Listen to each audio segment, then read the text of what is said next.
Today we're focusing on contact center and customer service innovations, and I'll be your host, Charlie Mitchell, and I'm the features editor here at Call Center Helper. So we have two excellent guests joining me today. The first is Colin Shaw from Beyond Philosophy. How are you doing today, Colin? I'm good, thank you, and welcome everybody. Excellent stuff. So for those who may have missed our discussion earlier, could you tell us a little bit about your role within the call center industry? Yeah, so Beyond Philosophy we're experts on customer experience. So a large part of a customer experience is the contact center. I personally used to run contact centers back in the day, and we effectively help organizations improve their customer experience, of which call centers is a key part. Absolutely. It's great to have you, and I know there's going to be lots of great discussions and definitely lots of interesting new innovations that you'll be bringing to us today. And that's also the case for our second speaker, who is Keegan Brenneman from Clara Bridge. How are you doing today, Keegan? I am doing quite well. Thanks for asking. Excellent, no problem. And for those of us joining today that may not know about the Clara Bridge software, could you just give us a little introduction about what you do there? Sure. I'm a product manager here at Clara Bridge. Clara Bridge is a customer experience platform with a special focus in text analytics and NLP. We're a true omni-channel solution, and as we started moving into the contact center, we started developing features specifically for the contact center. So I've been heading the development on quality management here at Clara Bridge. Excellent stuff. And I know there's one particularly big innovation that you're drawing our attention to later to do with quality, so it's great to have you. So yeah, just a quick notice for everybody joining us that you can also catch up on the replay and download our speaker slides, just in case you think you might have missed any of the great learnings that we're presenting to you today, and that will be available later this afternoon at www.callcenterhelper.com/recorded-webinars. And also, we like to make our webinars as interactive as possible. So if also on a separate tab, in a separate window, or even on your mobile phone, if you could join www.callcenterhelper.com/chat or cch.chat, and you'll have a chance to ask your questions or put forward your tips to our panel, who will answer those and respond to those after their presentations. As again, there's the device where you can all have it on your phone and in the windows. And a great benefit that we have of our chat room is that also after Colin's presentation, we'll come to a quiz, and you can participate in there and be in with a chance of winning a bottle of champagne or a box of chocolates, as is now presented to you, and also an Amazon gift voucher, which is a great alternative if either of those options don't sound great to you, but I'm sure they will. So now it's the perfect time to introduce our first presentation, and that's Colin. So I'll just pass the baton over to you, and let you fire away. Okay, thank you. Okay, so let me press this button. Whoops. Okay, so you should see my screen. Yeah, excellent. Wonderful. Okay, so I'm going to talk today a bit about the key word here for me is this sort of innovation word. Sorry, let me press that button. Yeah. Okay, the key word here is this innovation word, and there are three things that I wanted to talk about today. One was, which I think is going to be critical in today's marketplace and moving forward, is identifying needs. So how do we identify hidden unmet needs? And typically today, I have to say, these are things that customers don't necessarily know themselves. Second thing is about, and we just again talked a bit about this, about the humanization of technology.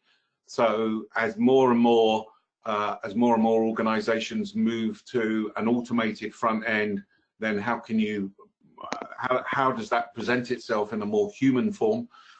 And therefore, effectively, third part, which again is going to be key for everybody here, is how do you look at this from a more, with all of that transactional stuff being done by AI and chatbots, etc., there's going to be the more need for moving into having a more emotionally intelligent agent. So we're going to talk a bit about that. I think for those of people that have heard me talk before will recognize this screen. This is one of my favorite screens. So what I'd like you to do is I'd like you to look at the screen and say to yourself, have you ever gone to walk down an alleyway like this? And as you've gone to walk down this alleyway, have you ever stopped and thought to yourself, well, maybe this isn't a good idea? And I'm sure we've all been there. So the interesting question becomes, the interesting thing is we stop. Okay, we stop walking down the alleyway. So the question becomes, well, what is it that made us stop? So if you look here, I'm sure you're looking at this, and as you ask yourself the question, what made me stop? Well, it's the fact that it's darkly lit. It's the fact that no one's around. You can't see what's happening at the end. The walls are quite high. There are places where people can hide.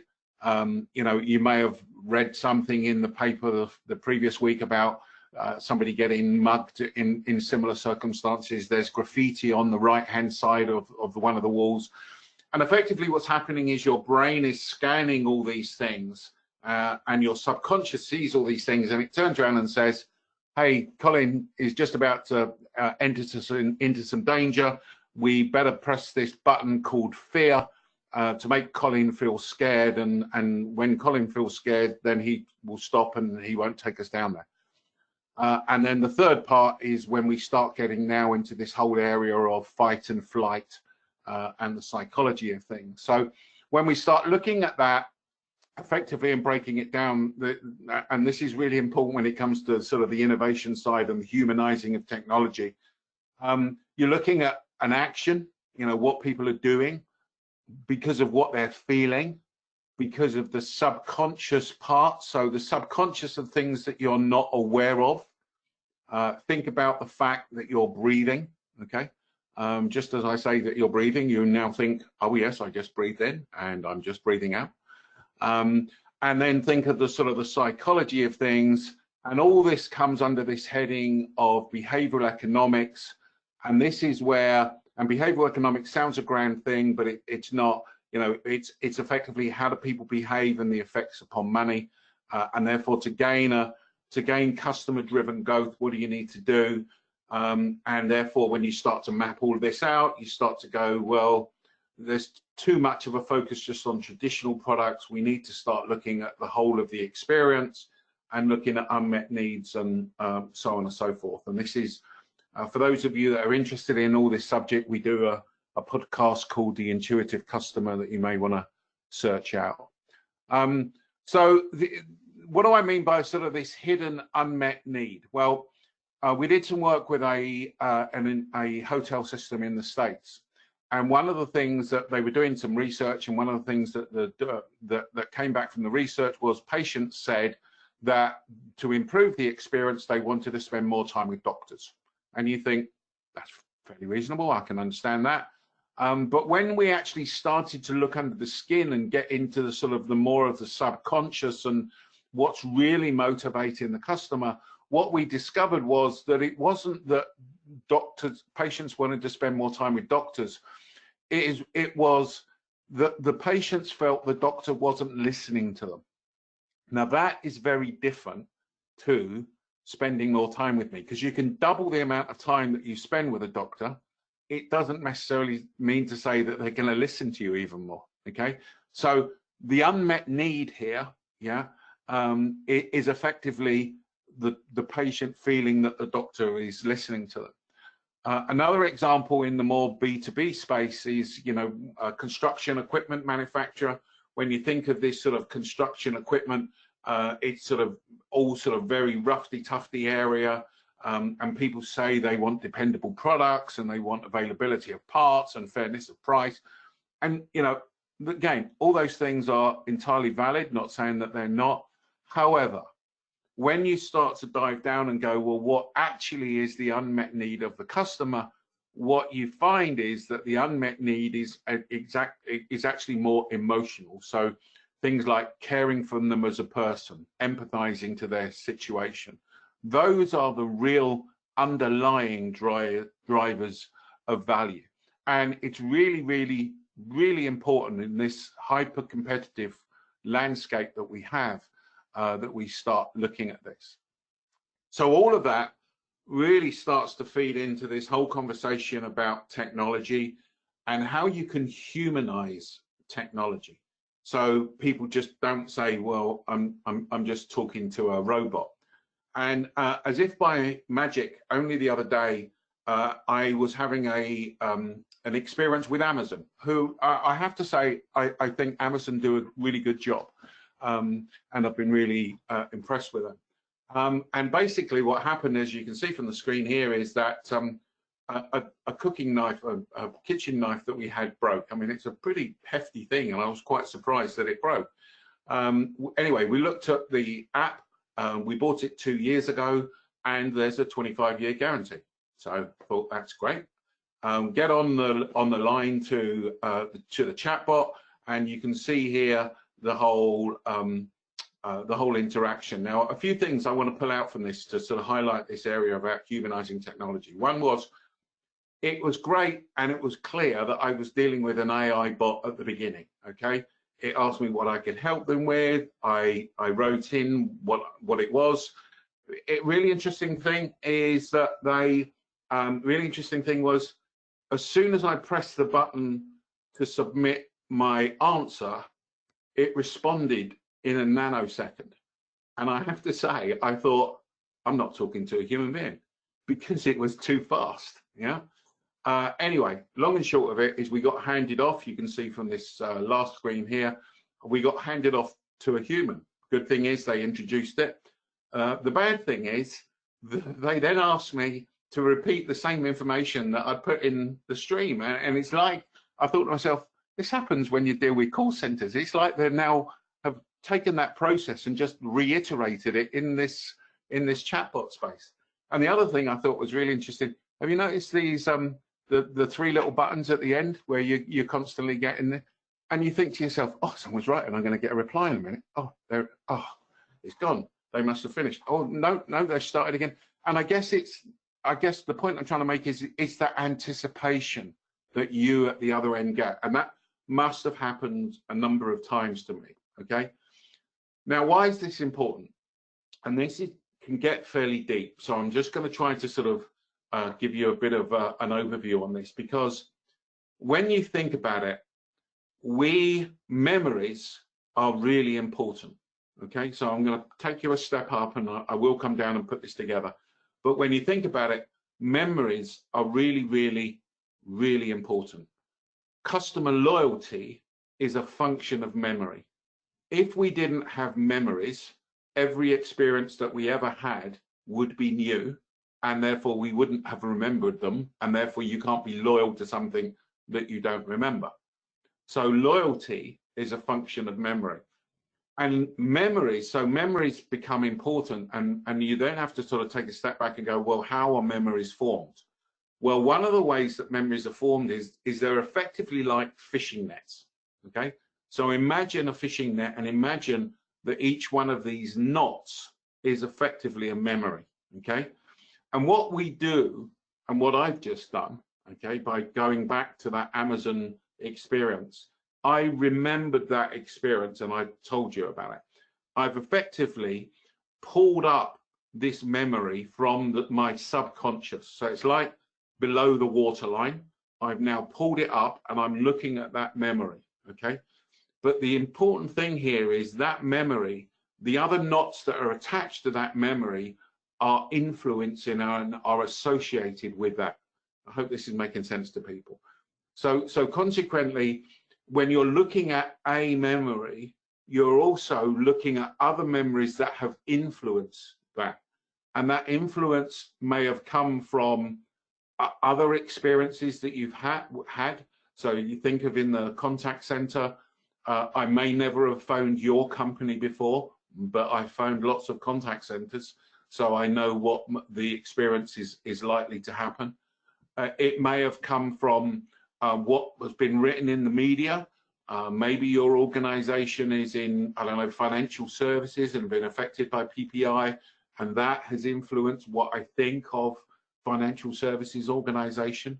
Maybe it's from previous experiences that I've had. Maybe it's from similar experiences. So maybe I've gone, well, actually, again, this is a prime example. I've just dealt with the Amazon chatbot. I'm going to speak to another chatbot later, and now this is what I'm expecting. And the other interesting part here is that organizations start to train customers on how to do things, okay? So when you phone the contact center, you know that they're going to say to you, what's your password? Or if you've got a complaint, you know that you've got to, list all these things out. You've got to be prepared. Why? Because you've done these things before, and these are the things that people have asked you to do. So looking at these things become important. And the interesting part then is the fishing net that we've talked about is a fishing net, okay, or now take the leap with me to go, this is actually sort of like a memory net, okay, a memory map. And it's not necessarily every square is the same and every knot is equally important, but some of the knots are more important than others. Some of the knots have got more emotion attached to them than others. Some of them are good experiences, some of them are not so good experiences. Some of them have got strong links together, okay? Now start to lay on top of this artificial intelligence, okay? Because artificial intelligence, and as Keegan was saying, this 360-degree view is going to start to be able to pull all of these channels together. So not just what's happened in the contact center, but what's happened when I've been dealing over the internet, what's happened when I've maybe had a face-to-face interaction in the store, what's happened when I've gone onto an app, what's happened or what I've said on social media, and I'm going to be able to pick all those things, and AI will be able to pick all those things up and effectively predict that this customer is going to be feeling unhappy, okay? And where I think we'll be in a few years' time is when Charlie is asking us the question, well, what technology have you just implemented? Is you'll be saying, well, we've implemented some technology, some AI that's going to be able to give us a rounded view of the customer that will be able to predict how the customer is feeling.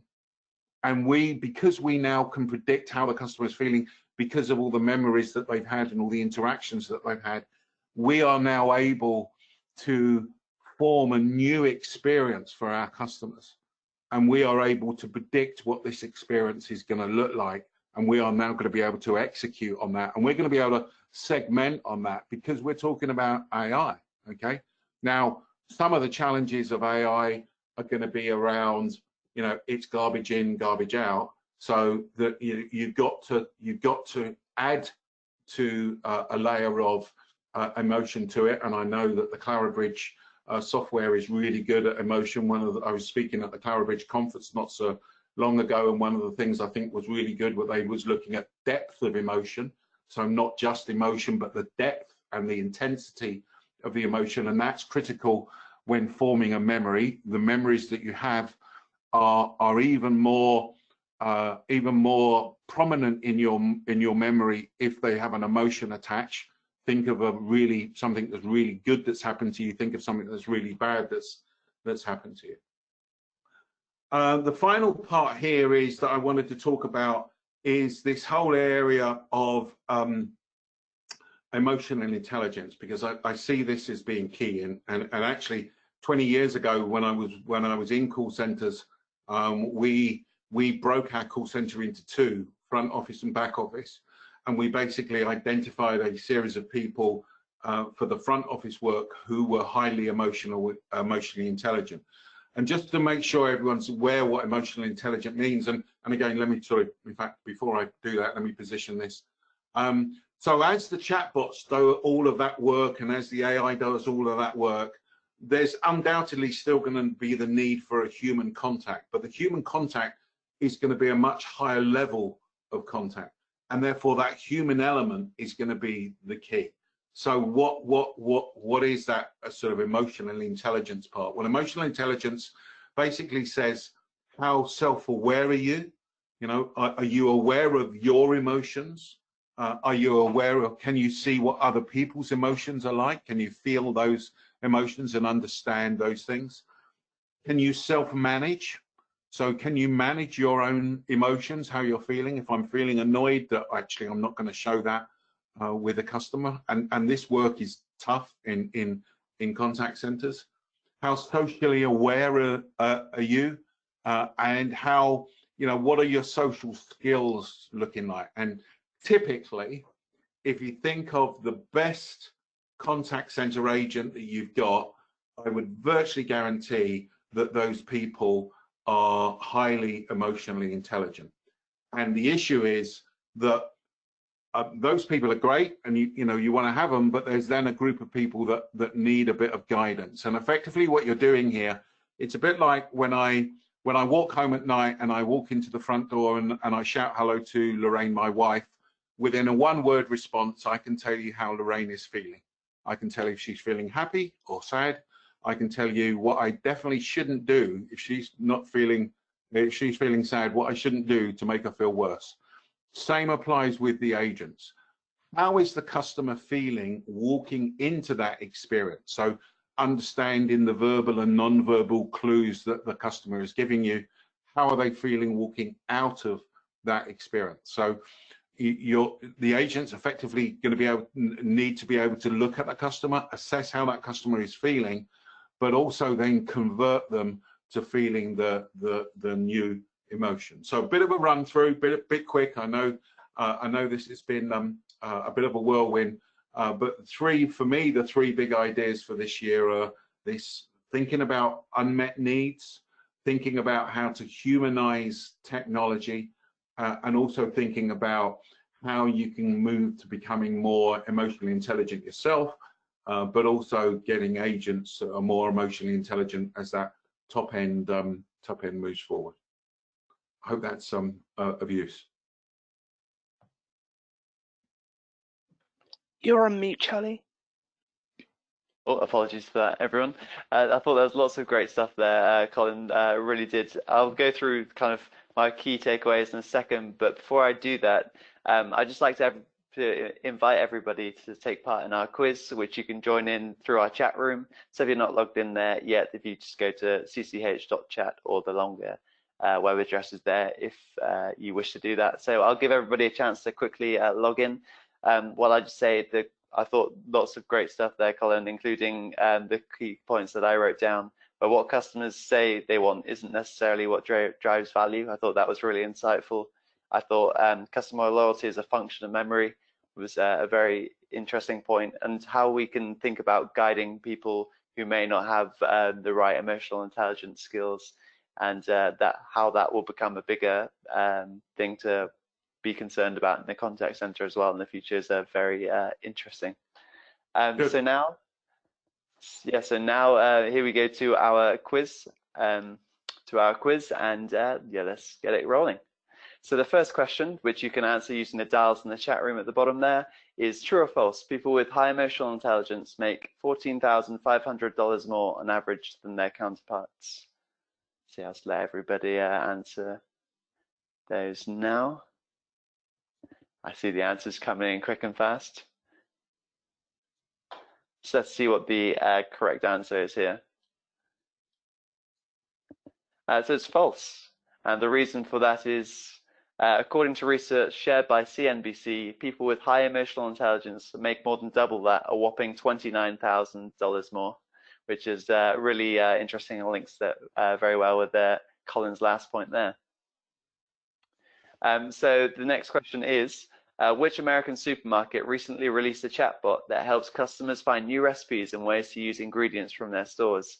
Is it A, Costco, B, Whole Foods, C, Walmart, or D, Trader Joe's? I think this is a particularly interesting chatbot that I've seen recently. And it also allows people to just send in an emoji, and that will come up with of a food item. And it also will put that forward. So yeah, really interesting one. And so yes, the correct answer was Whole Foods, which 17 people got right. And yeah, again, just saying that if you just send the food emoji into the chatbot, it will present a recipe to you using that food item. So yeah, it's a very interesting approach to chatbots. So the next question now is, according to Harvard professor, What percentage of a customer's purchasing decisions are subconscious? Is it A, 35%, B, 55%, C, 75%, or D, 95%? Again, this is linking very nicely with Colin's presentation here. Just give a couple of extra seconds to fill those in.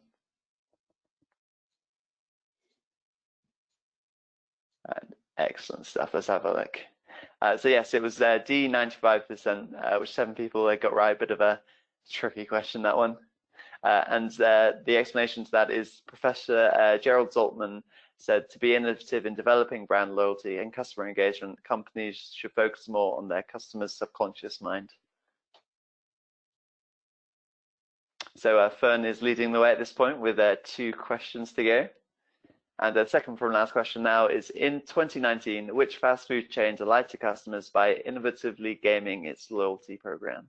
Is it A, Tim Hortons, B, Dunkin' Donuts, C, Burger King, or D, McDonald's? Very tricky questions today. Be interesting to see how many people get this one right. Let's take a look at the answers now.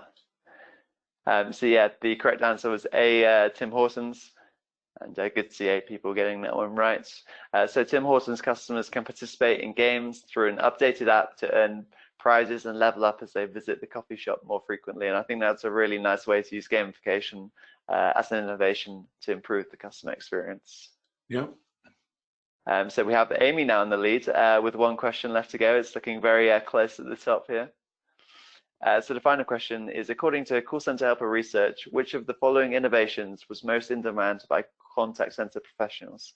Was it A, virtual assistants, B, voice biometrics, C, interaction analytics, or D, proactive messaging? These are very difficult questions today, so congrats if you've got lots of these right. Let's take a quick look at the answer here. So yeah, the correct answer was interaction analytics, which most people did manage to get there. So according to our annual report, what contact centers are doing right now, how do you compare? 36.7% of contact center professionals had interactions analytics on their wish list. So let's take a quick look to see who's won and won the bottle of champagne and or box of chocolates. And it is Jack. Again, very apologies for how I pronounced the name, but congratulations. That was a very close, close, yeah, leaderboard there. But congratulations, a bottle of champagne or box of chocolates is on its way to you after the webinar. So congratulations on that one. Good. Excellent. And I think that kind of, a lot of those questions linked in very well with our presentation there. But let's take a quick look at the top tips and questions that came in from our chat room as Colin was talking. So the latest tech question we asked at the start of the webinar was, what was the latest technology that you had installed in your contact center? So we had a few more answers come in that we didn't have time to go through. And the first was, we introduced an automated SMS survey that goes out to our customers who have called into our contact center immediately after their call concludes, which is a great one. And Lauren says, we've just installed a system for taking payments over the phone, so we don't have access to the client's credit card information. That's a very interesting one. Do you expect systems like this to come into contact centers more and more, Colin? Yeah, I think so. I mean, the whole area of trust and organizations just keeping the information and everything else is just fraught with difficulty, isn't it? Yeah. And you know, just having responsibility for keeping this organization, I think, is causing numbers of headaches. Yeah, absolutely. I think it's always not a nice way you have to share your card information over the phone. It's never feels very comfortable. So I think that's a great idea. So a tip now has come in from Russell, who says, be fearless, don't be afraid to make the decision. I guess this comes back to our discussion at the start of the webinar earlier, where we're talking about having the right processes and supporting your new technology implementations. So we have a question now from Marianne, who says, does anyone have a tip on how to empathize with customers? What to say that shows empathy? I don't know, Keegan, if you have anything for this one. Maybe I know lots of your, as Colin was saying, your analytics looks into empathy. Yeah, that one's always a tough one. We do have some tools to detect emotions, and empathy is not really necessarily an emotion, but maybe a combination of emotions. So it's not necessarily what people say, but more, I think, how people say it. So that's where that speech analytics plug from earlier came in. Yeah, absolutely. I think that, and as well, if you're looking for some smaller tips there, Marianne, there's lots of useful tips on the Call Center Helper website for just developing those soft skills like playing games and listening skills and that sort of thing. So you make sure to take a look at those. And we've actually had a response in from Sarah to that question now, who says, I always tell my agents to make sure their customer not only feels valued, but that their feelings are valid. Phrases like, I would be upset if I was in this situation as well, or you did the right thing by reaching out to us, let's solve this together, are great. Yeah, I think approaches like that really work well. What are your thoughts on this whole topic, Colin? Yeah, no, absolutely. I mean, I have to say, I think one of the key tricks here is just think about the times when you have felt somebody has empathized with you or felt where you feel cared for, and then just try and pull it apart and think about, well, what did they do? And I would agree with Keegan. It's not necessarily, I mean, these words are good, don't get me wrong, but it's a bit like me saying, have a nice day, where you can tell I don't really mean it. So it's about how you say things. And I think the other thing to remember is you got 2 ears and 1 mouth, and use them in that ratio. So listening to people, it is really, really important when you're empathizing. It's obviously more difficult when you're down the phone, but if you're face to face, then you can be nodding and making sympathetic noises. These types of phrases are really good. Yeah, I think that's a great piece of advice. And as I look through the chat room, there's lots more tips and things like that coming through on this topic. As Amber says, we provide resources to veterans and to their families. We follow up with them to ensure they were successful obtaining the assistance that they needed. This experience reminds them that they're not forgotten and that we're always here to help. And I think that's a lovely tip there, Amber. But it also gets me thinking, maybe this conversation started off when we were kind of talking about emotional intelligence, and just going back to kind of the points that you were saying earlier, Colin, do you think there's maybe a little bit of confusion between empathy and what we mean by emotional intelligence? Yeah, I mean, I think if you're emotionally intelligent, then you can be naturally more empathetic to people, because if you think about what empathy means that you are understanding the customer's situation, okay? You're appreciating things. So if you go back to, that first part is, can you recognize that a customer is even feeling stressed or whatever else? Because if you can't, you're not going to empathize with them in the first place, because you don't even know that that's what you should be doing. So, so for me, they absolutely tie together. Absolutely. I think this is a really interesting topic, actually, that we could spend the rest of the webinar talking about, but we must press forward. And I think we will go straight into a poll question now. Sorry to audience for keep putting questions to them, but I think this is a really great one in terms of using quality assurance as an innovation, which Keegan will shortly talk more about. But just leading into that kind of topic, I want to put a question here to everyone, and that is, what would you like to change most within your quality program? So I'll just launch that for everybody. Excellent, and there you go. So the options that you have to choose from are advisor buy-in, transparency, moving away from spreadsheets, new scoring mechanism, more time for analyzing and calibrating. Also, if you see any other options that aren't on there, put them in the chat room. That'd be great to get a conversation on kind of how quality is being used. Excellent stuff. Keegan, what answers would you expect to come up here? Well, is it unfair to say all of them? They all look like something that you would like to see, right? I mean, I'm going to be talking about this in a little bit, but from the extensive research we have done into contact centers, those all sound like places that are just ripe for improvement. Yeah, excellent stuff, and I'm sure we'll see lots of answers to each of them. But I'll just close the survey now and share the results. So yes, we have lots of variations you suggested there, Keegan. So we have 26% saying advisor buy-in, 22% saying transparency, 41% moving away from spreadsheets, 32% new scoring mechanism, and 51% more time for analyzing and calibrating, which is a very interesting result, and I think that leads very well into your presentation, Keegan. So if I just pass control over to you, I'll let you take over.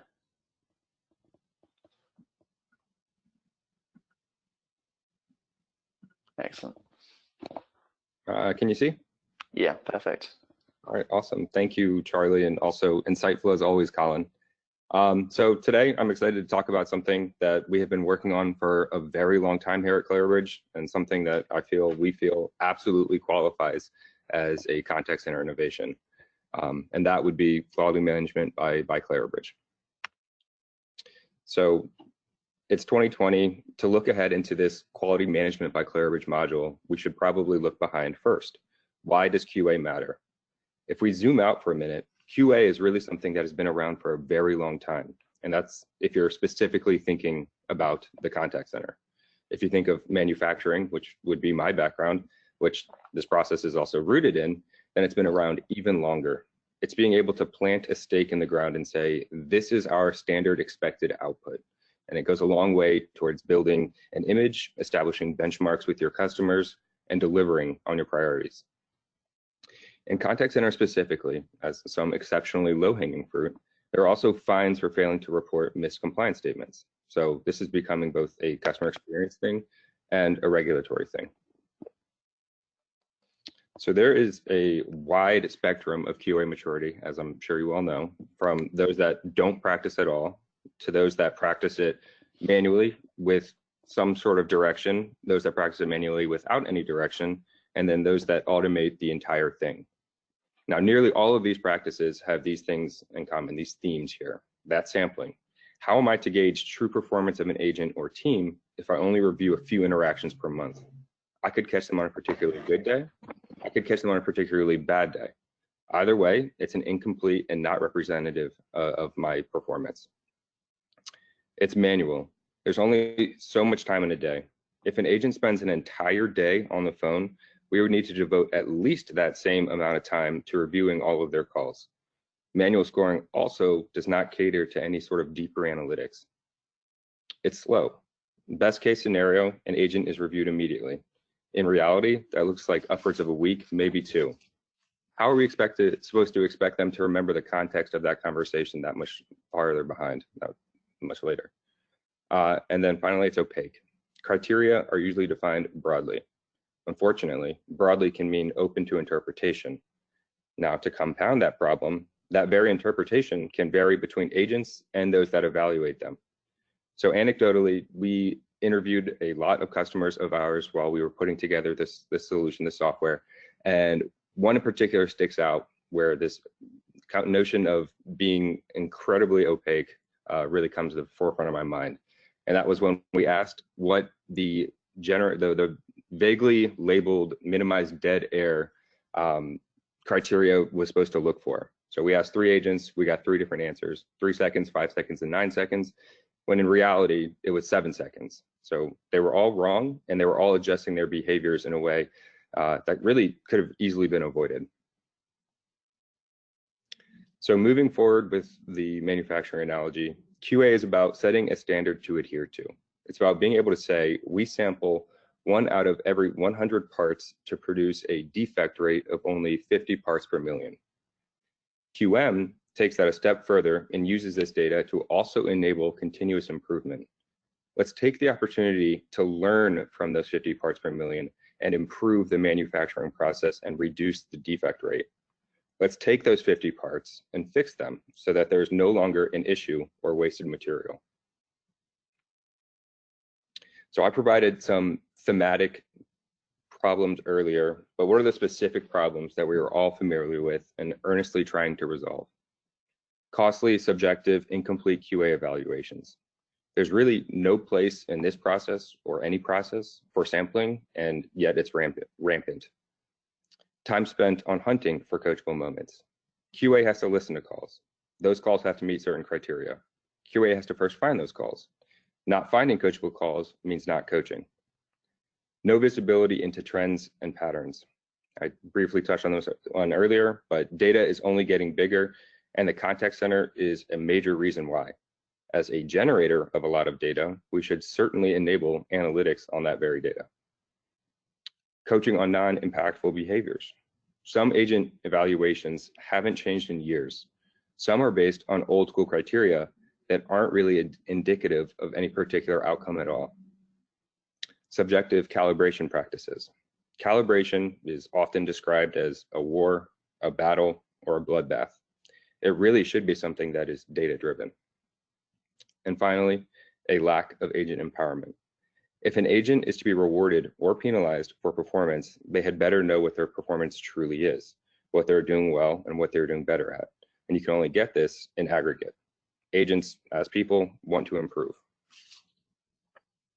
So all of that is to say, QA departments today are barely scratching the surface of their potential, sampling up to 5% of total interactions and evaluating them manually for behaviors that may or may not even actually matter towards a particular business outcome.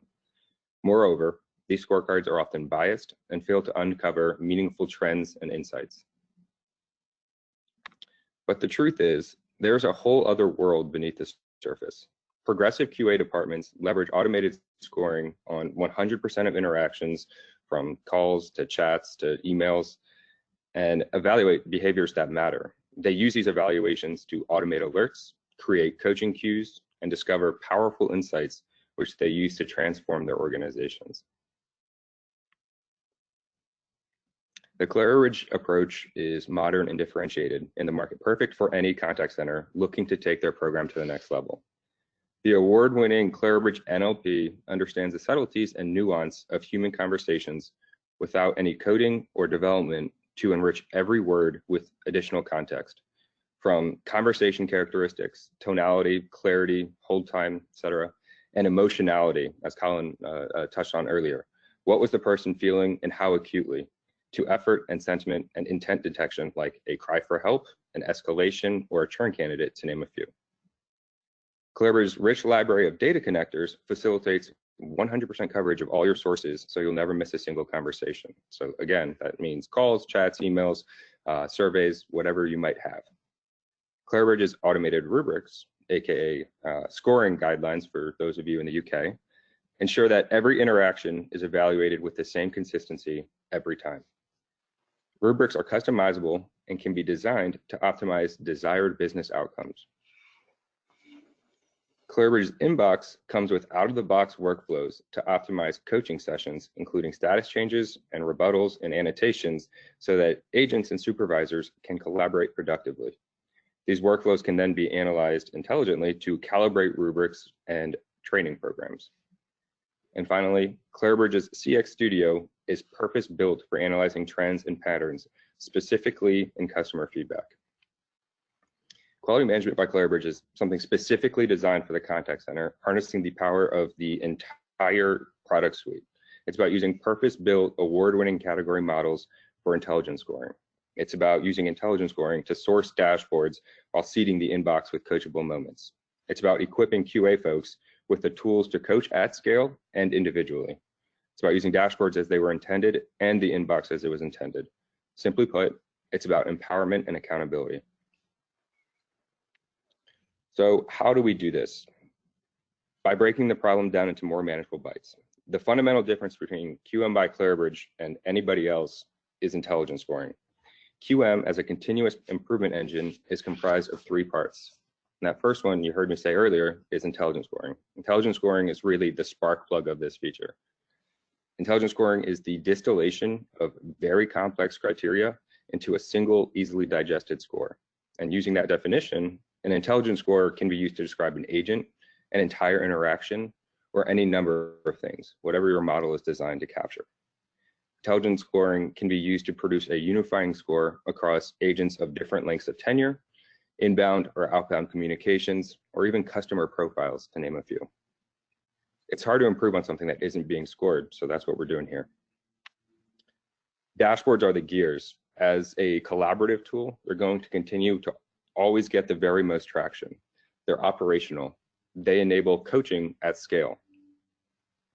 And then finally, the inbox. The inbox is the series of pistons, the very hardworking machines that convert intelligence scores into coachable moments by creating coaching tasks for QA. Ultimately, every employee in your organization, in your contact center, is key to delivering an ideal customer experience to your consumers. And QM by Clara Bridge delivers something for everyone. Your agents are going to be fully aligned on on key criteria and what they mean. Supervisors are going to be able to benchmark individual and team performance very easily. Auditors no longer have to hunt for coachable moments, but get to spend time doing the actual coaching. Analysts proactively address emerging issues. When it comes down to it, Quality Management by Clara Bridge transforms contact centers. This modern platform realigns antiquated practices to put your employees and your customers first. By ensuring that prescribed behaviors are oriented to desired outcomes, that coaching is conducted empathetically, and that organizations are constantly improving through data-driven insights, contact center leaders can turn a cost center into a value center.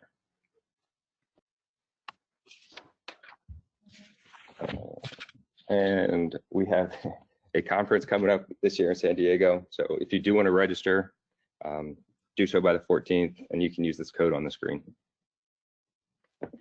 Excellent stuff. Thank you for that. Thank you for that, Keegan. And lots of great stuff there that I took away from that. I've written down a great number of things, but I'll just take everybody through those once we've put a quick demo poll out for everyone. And that's, the poll simply asks, would you like to see a demonstration of the Clara Bridge quality monitoring solution? So I'll just put that up there for everybody. Excellent. So I thought lots of great stuff. The key takeaways that I took away was that QA goes well beyond compliance, and you talked a little bit about how quality is a great measure for how brand image, which I thought was very interesting. And one question that you asked, which I thought was very key, was how can we expect advisors to remember the context of a call when we analyze it 2 to 3 weeks later?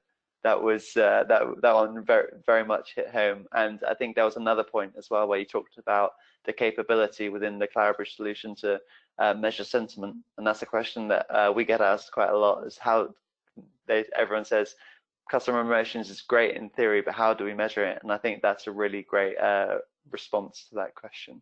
So yeah, we'll now move on very nicely from that to our top tips and questions. It looks like the chat room has been humming, so let's get across to the first few tips. So the first one comes in from Matt. The tip is, remember to treat people on the phone the same as you would face to face. Without the visual cues of face to face, it's easy to forget you're talking to another person, which I think is very nice and leads on again from our empathy discussion earlier. Hope also says, it's not just about valuing your customers. It's even more important that you've recognized it in the first place. And Dion says, you must ensure your agents are actively listening to your customers, not be so keen just to answer, address, and get off the phone. I think that's that's a particularly interesting one. So just keep going through these tips now. The next one that comes in is from Alex, who says, to mirror the customer's feelings with words, make sure you get it right there. Yeah, that's quite an interesting point. Mirroring the wrong words can be sounds like it could get you in some hot water there. So a tip now coming from Rosie says, make the right decision for your customers. Don't just go along with what other companies are doing before analyzing your customer profile. You don't want to waste budget on new products / innovations if your customers don't respond to it. I think that's a particularly interesting one from Rosie there. Keegan, what are your thoughts on this? I'm just quickly rereading it. Yeah. Sorry, I did go quickly through that. Yeah, I mean, I completely agree. There's no reason to just make a decision based off of impulse or something like that. I mean, it always comes down to driving these decisions based off of data. And you should do that customer research before you go ahead and invest in it. Yeah, absolutely. And Colin, what are your thoughts on this one? I always like telling the story of Disney. Know when they ask their customers what they would like to eat at a theme park, Disney know that people say they'd like to have an option of a salad. Disney also know that people don't eat salads when they go to theme parks. They eat hot dogs and hamburgers. So the point is that human beings are complicated, and what we tell the organization is what we want, ironically, is not necessarily what we want. So I would agree, you shouldn't just waste your budget on new product innovations. If you think back to that example I gave with the doctors, they could have spent ages improving the amount of time with doctors, getting in more doctors, improving the appointment system, and actually all they needed to do was to train the doctors on how to listen to patients. So it's getting under the skin of it, which I think is the key. Yeah, I think that's lots of great points there as well. I like the Disney example, because the one customer experience example that I always give from Disney is the fact that they have special ventilators in their theme parks to vent out the smell of freshly cooked bread, even though they have all their bread shipped in. Yeah, so it's kind absolutely. of, yeah, there's kind of subtle cues that link to the experience. I guess this kind of goes back to your discussion on emotions at the start of the webinar. I think it's very key. So yeah, we have a question now from Mandy, who says, how do you account for differing ages of agents? The dependable mid-age, the millennial, and the first job, so young person. What are your thoughts on this one, Colin? I think it's horses for courses. I don't think it's necessarily about ages.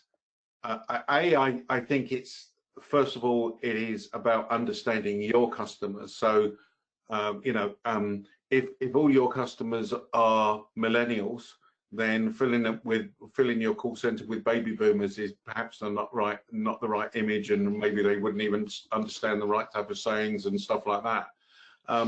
But I also think that things like empathy, things like feeling cared for, are absolutely universal things.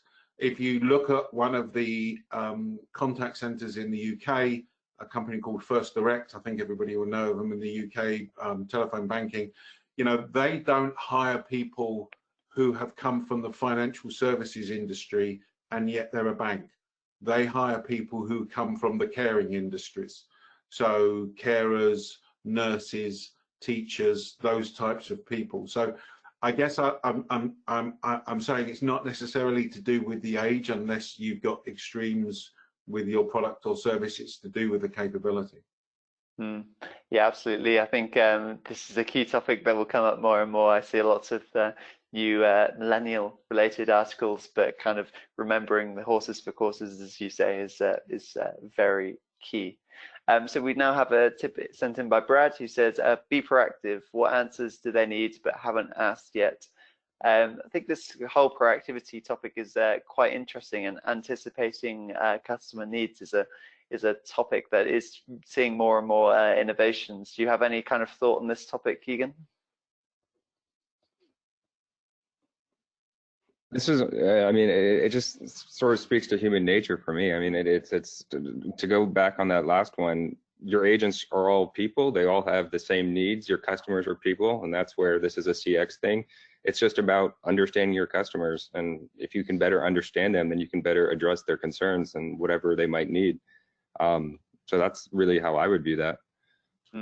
Charlie, if I can jump in here, yeah, sure. I think this is absolutely vital. And I think that if you think of the purpose of most contact centers, is most contact centers are reactive to demand. Wouldn't it be nice to be in a situation where it wasn't inbound calls that people were making, but it was outbound calls? In other words, they're being proactive towards the customer. And typically, in a great experience, it's because a customer or because the organization is being proactive. Most organizations with customers are reactive, and that's the big divide line between reactivity and proactivity. I think it's very interesting that more and more kind of organizations are aligning themselves behind like either a proactive approach. Some organizations are, I've heard, be reactive on purpose to kind of add a little bit of friction into the customer journey. So then a customer Sure. calls in with a problem, and then they can kind of blow their socks off. Although, as much to your point, most brands are reactive without that strategy behind it. So Sure. yeah, it's a very interesting topic, and I think proactivity as a whole is something we're going to see a lot more of in the future.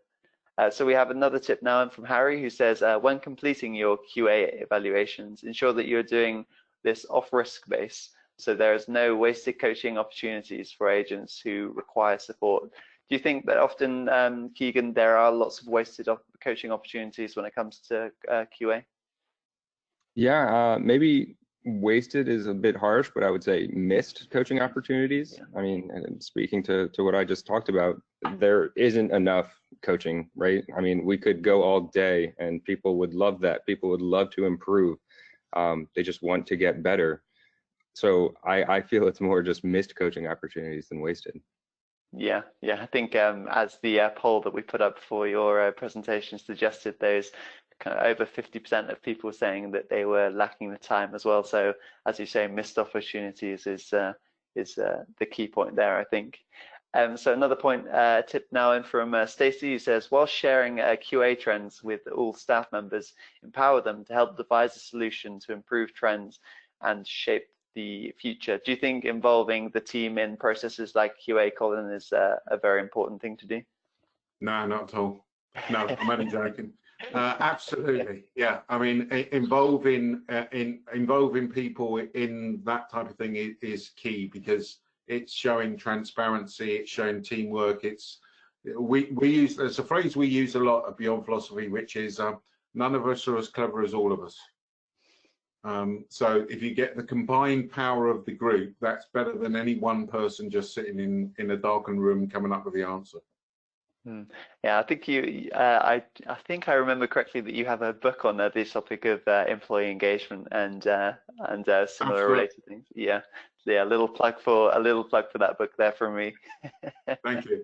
No worries. So we have another tip now in from Caroline, who says, have you any tips on how to show empathy on non-voice communication channels, such as email or things like that? I think from my perspective here, it's kind of making sure if you're going to say an apology, bring it to the top, and to remember to write the email in the order of importance. So if you think that there really is a need to say sorry, make sure you put that at the top of the email and show empathy initially to meet the customer's emotional needs right away, and then get the functional needs right after. I don't know if either of you have any more advice on showing empathy over a written channel. I think it's the words that people use, how they use them, how genuine those words feel. Again, one of the things I like about the Clara Bridge software is it looks at some of those words, and in the context of how customers are saying them, you can make those interpretations. So when replying to them, it is about that construction. I mean, if you just take what we've just said there, you know, the difference between saying something's wasted and a missed opportunity. There's a big difference in those things. A missed opportunity is far more positive in its context. So I think thinking through exactly what you're doing and moreover, what the customer's likely to be feeling before you reply with that is key. Yeah, I think that's a very interesting point, because whenever I think of the written communications, so for example, if I was to see an email with sorry for any inconvenience, that line would kind of go against any attempt at empathy, because when they say any, it kind of puts doubt on the inconvenience Sure. that I happened, and I don't particularly like the word inconvenience either. I think there's lots of better words to use. It's a bit like saying you, then in the email, you have to. And so you have to do this. Or our process says you do this. Yeah, and it's another one that gets me. I could spend all day talking about these, but is when people say, please don't hesitate to contact us. I've never understood that line. I've never sat there hesitating to contact an organization before. But and on that note, I think it's a great place to end our discussion. A very very nice webinar, and we'd like to hear more from you, our viewers. So in one or two words, if you could just put what you like best about the webinar in our chat room, that would be great. And we have just about enough time to say our winning tip. And today that comes from Amber, who says, I send a weekly shout out to all teammates listing positive feedback comments from their CSAT results. Teammates are inspired not only by the recognition, but the comments provided. It increases their pride in their work. And I think that's a great one there from Amber. So congratulations for that. A box of chocolates, bottle of champagne, or Amazon gift voucher is on its way to you. So yeah, again, yeah, it's a really great tip there. And again, we do like to collect lots of feedback based on our webinar. So if you could fill in the post-webinar survey when you leave the webinar, it's only 4 questions long, that would be great. And again, you have the chance to watch the replay and get our speaker slides, just in case you might have missed anything out over the course of today's webinar. And that'll be available later this afternoon, and you can find that at www.callcenterhelper.com/recorded-webinars. And again, if we'll be back next week with a webinar, customer feedback strategies that you can't ignore, which you can register along with other webinars in our series at www.callcenterhelper.com/webinars. But all that's left for me to do today is thank both of our speakers. So first of all, thanks Colin for joining us today. Oh, thank you. I've enjoyed it. Thank you. Great one. And thanks also to Keegan. It was absolutely my pleasure.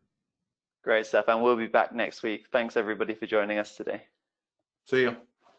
Bye-bye.